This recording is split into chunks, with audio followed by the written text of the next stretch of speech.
Now we have the next law, that is the Gay-Lussac law. To have the Gay-Lussac law, we take this time volume and number of moles as a constant. So what is the statement of the Gay-Lussac law? Add the constant volume for the given number of moles of the gas. Pressure of the gas is always directly proportional to the temperature of the gas or absolute temperature of the gas. Okay, so now in this system, again we have a cylindrical system with the movable piston, but this time the piston is closed. Piston cannot move upward, it cannot move downward, means volume remains the constant. And number of moles is also constant, neither we are adding the gas, neither we are withdrawing the gas from the container. So volume and number of moles are the constant. Under such condition, if I increase the temperature, now molecule will have the more kinetic energy. They are moving with the higher velocity. They are exerting the more force at the wall of container. But this time wall is rigid. It cannot move upward. It cannot move downward. But now molecule exerting more force because they have the more kinetic energy. They are exerting more force on the wall of container. So what they do? If they exert more force on the wall of container, means they exert more pressure. Higher is the temperature, higher is the pressure. If I decrease the temperature, then condition is opposite, pressure is also less. So we have pressure of the gas is directly proportional to the temperature at the given volume and number of moles. So we have the relationship P is equal to KT. To remove the proportionality sign, we have to take the constant K. Or we can write P1 by T1 is equal to P2 by T2. This time we have the graph of the pressure and temperature. In this graph, if we are increasing the temperature, pressure of the gas also increases at any constant volume. So again we are decreasing the temperature. At a particular temperature, the gas will become the liquid. And if gas become the liquid, we don't have the now data of the pressure of the gas, but we have the slope. So by the extrapolation technique, we extrapolate the graph, and again the same finding we have, minus 273.15 degrees centigrade become the temperature at which the pressure of the gas is assumed to be the 0. Okay, now if look, you see this one B2. Okay, if we have a new volume B2, then again we are now decreasing the temperature, then slowly pressure decreases, and again it become a liquid at a particular temperature. Now we don't have the data of the pressure of the gas, but we have the slope. If we extrapolate the slope, then again this line will meet at the temperature minus 273.15 degrees centigrade. Okay, so we can again define the 0 Kelvin. 0 Kelvin is the temperature of the gas at which the pressure is appear to become 0. Okay, so now next we case, suppose if we are collecting any gas over the water, if we are passing any gas inside the water, then water which is collected over the water surface, the gas which is collected over the water surface, that contain two things.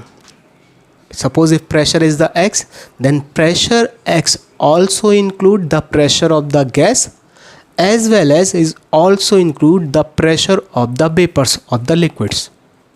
So whenever we collect any gas over the liquid surface, it is the addition of the pressure of the gas as well as the pressure due to the vapors. That is called the vapor pressure or aqueous tension. Okay, so if a gas is collected over the water, then total pressure is equal to pressure of the gas plus aqueous tension. Here aqueous tension is the equilibrium vapor pressure that only depend upon the temperature because it is the equilibrium vapor pressure. Okay, so to have the pressure of the gas, what we have to do? From the total pressure, we have to remove the aqueous tension. Okay, we can only apply the gas laws on the pressure of the gas. We cannot apply the gas laws on the equilibrium vapor pressure, because it is the equilibrium process, and equilibrium process only depend upon the temperature. Okay, so whenever we have such kind of question in which the equation is given to us, what we have to do? First, we have to remove the equation from the given pressure. After that, we can apply the any gas law. Okay, next we have the Avogadro law. It is very simple in nature. According to this one, if we have the constant pressure and temperature, then volume of the gas is directly proportional to the number of moles. If we have the x mole and suppose volume is the y, if we do the 2x mole, then pressure become the volume become the 2y. Means volume of the gas is only a function of the number of moles. If pressure and temperature constant, higher the number of moles, higher is the volume of the gas, less is the number of moles, less is the volume of the gas. So what is the statement? At a given pressure and temperature, volume is directly proportional to the number of moles. Volume is directly proportional to n. To remove the proportionality sign, we take the constant V is equal to Kn. And we have a different equation, that is the V1 upon N1 is equal to V2 upon N2. Okay, this one we know from this law that particle in the 1 mole of any gas is always equal to 6.022 into 10 to the power 23, which is called the Avogadro number. It is fixed for any substance. It may be the gas, it may be the liquid, or it may be the solid. 1 mole of any substance always consists the particle which is equal to 6.022 into 10 to the power 23, which is called the Avogadro number. Okay, now we have the STP or NTP. According to the old convention, STP or NTP is the 1 atmosphere pressure and 0 degrees centigrade. According to the older system, 1 atmosphere and 0 degree centigrade, 1 mole of any gas always occupy the volume 22.4 liter, which is called the molar volume. It is the volume of the 1 mole, hence it is called the molar volume.